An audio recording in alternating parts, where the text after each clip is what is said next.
बहुत समय पहले सुंदरवन जंगल में दो शेर रहते थे।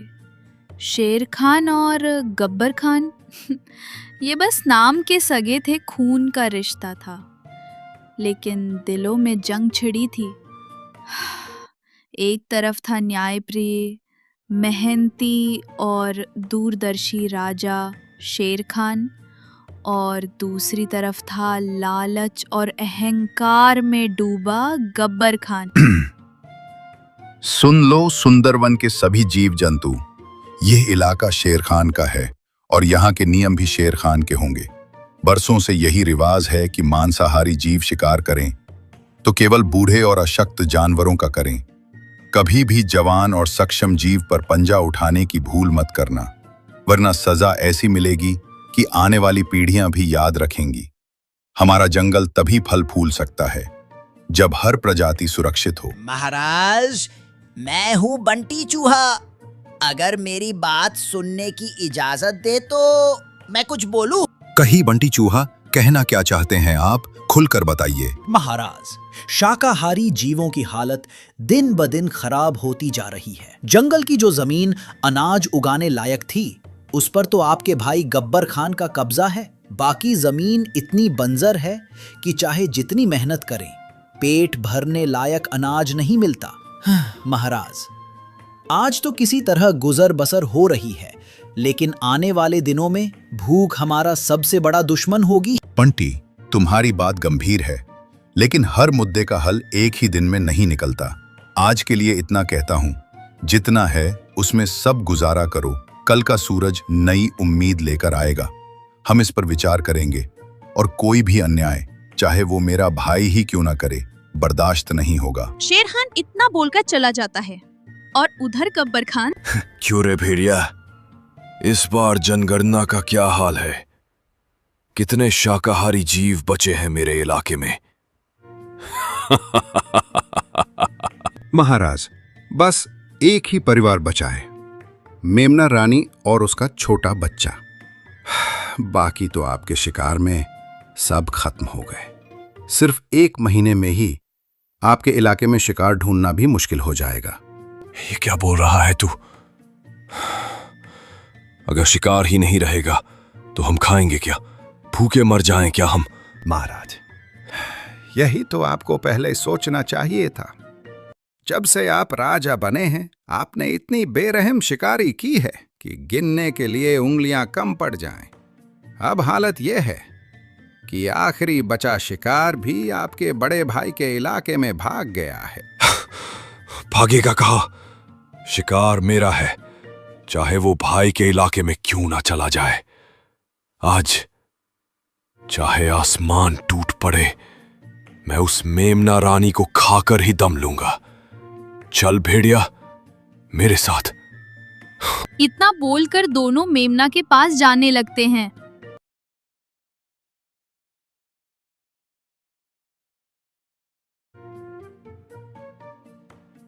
महाराज, यही है शेर खान का इलाका। मेमना रानी यहीं छुपी होगी। लेकिन ये जगह आपके लिए खतरे से खाली नहीं है। खतरा? गब्बर खान के लिए? ये जंगल मेरी लगों में बहता है भेड़िया, और शिकार मेरा हक है, चाहे वो भाई का इलाका हो या किसी और का। आज मेमना रानी का अंत पक्का है। अचानक झाड़ियों के पीछे से मेमना रानी और उसका बच्चा दिखाई देते हैं, डर के मारे कांपते हुए। भागो मत, तुम्हारा वक्त आ गया है। आज तुम्हारी चीखें इस जंगल में आखिरी बार गूंजेंगी।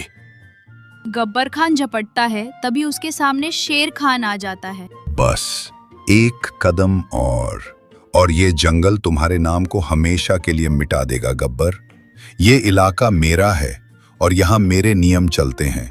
तुम्हारे लालच ने पहले ही तुम्हारे इलाके को वीरान कर दिया। अब तुम मेरी प्रजा पर पंजा उठाओगे। जब तक शेर खान जिंदा है, कोई भी मासूम इस जंगल में डर के साए में नहीं जिएगा। तू मुझे रोक सकेगा? तू सिर्फ अपनी प्रजा का राजा है, मैं इस पूरे जंगल का शेर हूं। मेरा शिकार मुझसे छीनने की हिम्मत कैसे हुई तुझ में? हिम्मत नहीं, फर्ज कहो इसे। राजा वो नहीं जो ताकतवर हो, राजा वो है जो कमजोर को भी उतना ही जीने का हक दे जितना खुद जीता है। अगर तुझे भूख लगी है तो मैं तुझे शिकार दूंगा, लेकिन इस मेमना रानी को एक बाल भी बांका नहीं होने दूंगा। ठीक है भाई, आज तेरे इलाके का कानून मान लेता हूं, लेकिन याद रख, जंगल के हर कोने में तू नहीं होगा, और जब मैं अकेला शिकार देखूंगा कोई नहीं आएगा उसे बचाने। गब्बर खान मुड़ के चला जाता है। शेर खान मेमना रानी और उसके बच्चे को अपनी सुरक्षा में लेकर जंगल के अंदर ले जाता है। रात का समय, गब्बर खान का अड्डा। आधा चांद आसमान में है, चारों ओर अंधेरा और ठंडी हवा। गब्बर खान गुफा के पास बैठा है, उसकी आंखों में लाल चमक। भेड़िया पास में खड़ा है, डर और उत्सुकता के बीच। भेड़िया, आज की हार मैं भूला नहीं। शेर खान ने सबके सामने मेरी इज्जत मिट्टी में मिला दी, लेकिन जंगल में ताकतवर वही नहीं होता जो सीधे पंजा मार दे। ताकतवर वो होता है जो दुश्मन के किले को अंदर से गिरा दे। महाराज, आपका क्या मतलब है? मतलब ये कि अब हम शेर खान के इलाके में ऐसे बीज बोएंगे जो उसकी प्रजा को उसी के खिलाफ कर दें। हम पहले उसके जंगल में अराजकता फैलाएंगे, अनाज चुराएंगे, पानी के स्रोत गंदे करेंगे, ताकि उसकी प्रजा भूखी और प्यासी हो जाए। फिर जब लोग उसके फैसलों से नाराज होंगे तो मैं आऊंगा उनके लिए मुक्तिदाता बनकर। इतना बोलकर गब्बर खान और भेड़िया दोनों रात में शेर खान के इलाके में चले जाते हैं और वहां जाकर तालाब में सड़ा हुआ मांस फेंक देते हैं और गुफा से अनाज को चुरा लेते हैं और फिर अपने जंगल वापस आ जाते हैं। तभी अगली सुबह। महाराज, आज सुबह जब मैं सीमा की गश्त पर निकला तो मैंने कई जगह पैरों के निशान देखे। वो हमारे इलाके के नहीं हैं। ऐसा लगता है कि कोई रात के अंधेरे में आया, चोरी की और फिर वापस चला गया। ये सिर्फ पानी और अनाज की कमी का मामला नहीं है महाराज, ये किसी बड़े षड्यंत्र की शुरुआत है। मैंने अपने कानों से सुना है महाराज। पिछली रात पहाड़ी के पार कुछ अजनबी भेड़ियों की बातें हो रही थी। वे कह रहे थे जब भूख बढ़ेगी तो राजा पे शक खुद उसकी प्रजा करेगी। ये शब्द मुझे बेचैन कर रहे हैं। महाराज, हमें जल्दी कुछ करना होगा, वरना भूख और डर हमारी एकता को तोड़ देंगे। महाराज, मैं तो बस पानी लेने तालाब गया था, लेकिन माँ की हालत देखकर मेरा दिल बैठ गया। पानी में सलांद है, मछलियाँ ऊपर तैर रही हैं। अगर ऐसे ही रहा तो ना हम पी पाएंगे ना फसल उगेगी। मुझे तो लगता है कि ये काम किसी अंदर के गद्दार का भी हो सकता है जो दुश्मन का साथ दे रहा है। महाराज, मैं आपसे एक बात साफ साफ कहूंगी, ये काम सीधा साधा नहीं है। ये योजना किसी ऐसे के दिमाग से निकली है जो हमें अंदर से कमजोर करना चाहता है। गब्बर खान के पंजे सीधे हमारे इलाके तक नहीं पहुंच सकते, लेकिन उसकी चालाकी जरूर पहुंच सकती है। अगर आप कहें तो मैं रात में गुप्त रूप से उसके इलाके में जाकर पता लगा सकती हूँ कि वो क्या साजिश रच रहा है। तुम सब मेरे परिवार हो और इस जंगल के रखवाले भी। अर्जुन, तुम सीमाओं की चौकसी दोगुनी कर दो। भीम, तुम अपनी ताकत से पानी के तालाब को साफ करने में मदद करो। गोविंद, तुम गांव-गांव घूमकर सबको हौसला दो ताकि डर फैले ना पाए। और चपला, तुम मेरी आंख और कान बनकर गब्बर के इलाके में जाओ और सच लेकर लौटो। अगर गब्बर ने सच में ये वार किया है तो अगली लड़ाई जंगल की सबसे बड़ी लड़ाई होगी। के सन्नाटे में लोमड़ी चपला शेर खान के आदेश पर गब्बर खान के इलाके की ओर बढ़ रही थी। उसके हल्के हल्के कदम सूखी पत्तियों को भी आवाज नहीं करने देते थे। आज उसका हर सांस, हर नजर मौत के साए में थी। मुझे सावधान रहना होगा। गब्बर के इलाके में जैसी आवाज भी मौत बुला सकती है, लेकिन सच जानना जरूरी है ताकि शेर खान और हमारा जंगल बच सके। गब्बर खान का अड्डा। काली गुफा के पास में गब्बर और भेड़िया धीमे स्वर में बातें कर रहे हैं। चपला पेड़ के पीछे छुप जाती है। भेड़िया, पहला वार कामयाब रहा। शेर खान की प्रजा भूखी और प्यासी है। अगला कदम यह होगा कि उनके बीच झगड़े करवाओ।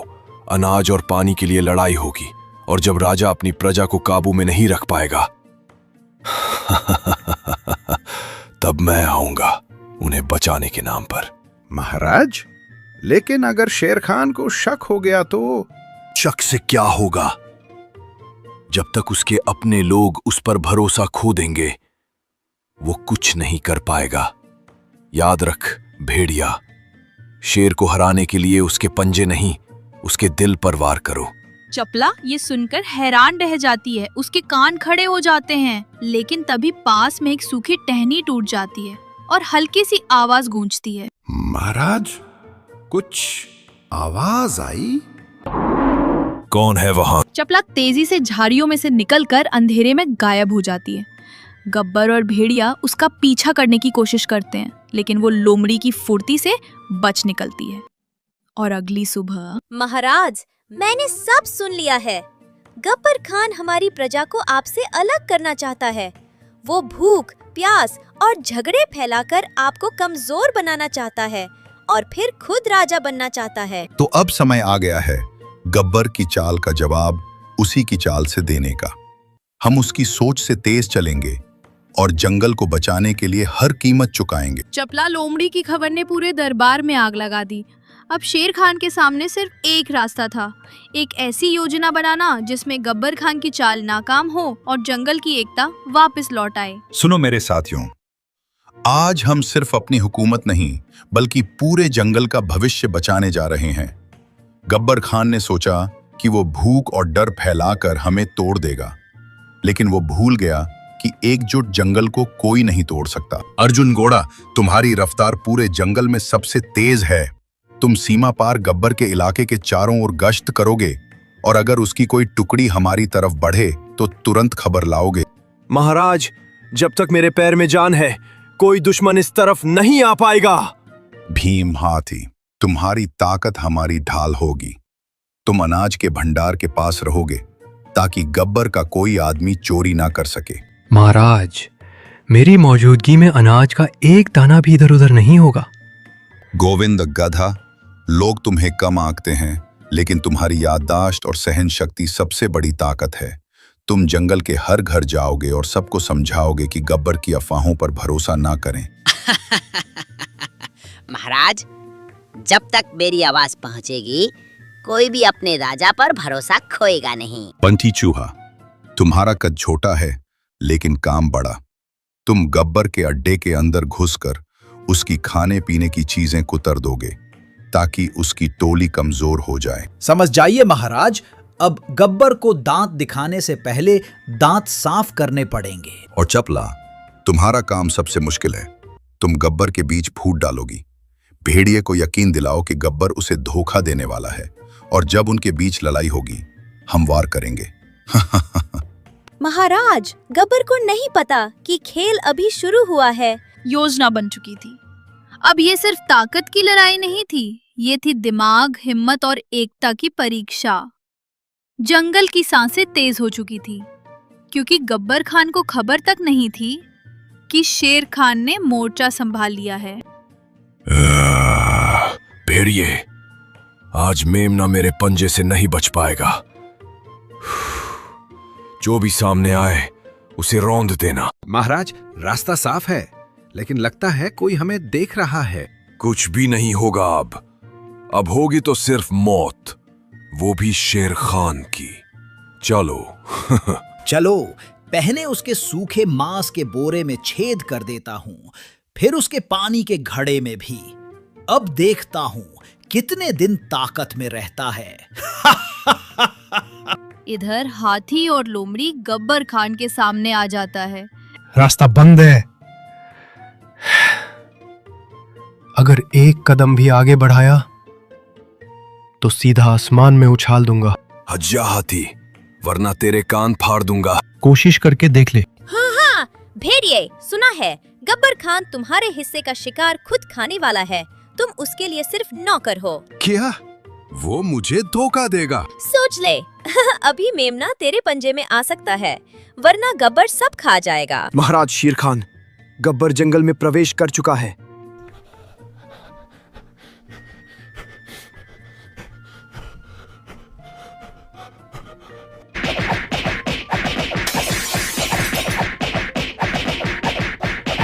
जंगल का कानून भूल गया था। गब्बर, आज तुझे जिंदा छोड़ रहा हूं ताकि तू याद रखे, राज ताकत से नहीं, एकता और न्याय से चलता है। शेर खान, तूने मुझे जिंदा छोड़कर गलती की। अब मैं जंगल का राजा नहीं, जंगल का साया बनूंगा और तुझे वहीं खत्म करूंगा जहां तू सोच भी नहीं सकता। गब्बर, तेरा साथ देकर मैंने कुछ नहीं पाया। अब मैं शेर खान के पास जा रहा हूं। जा, पर याद रख, गब्बर की छाया से कोई नहीं बचता।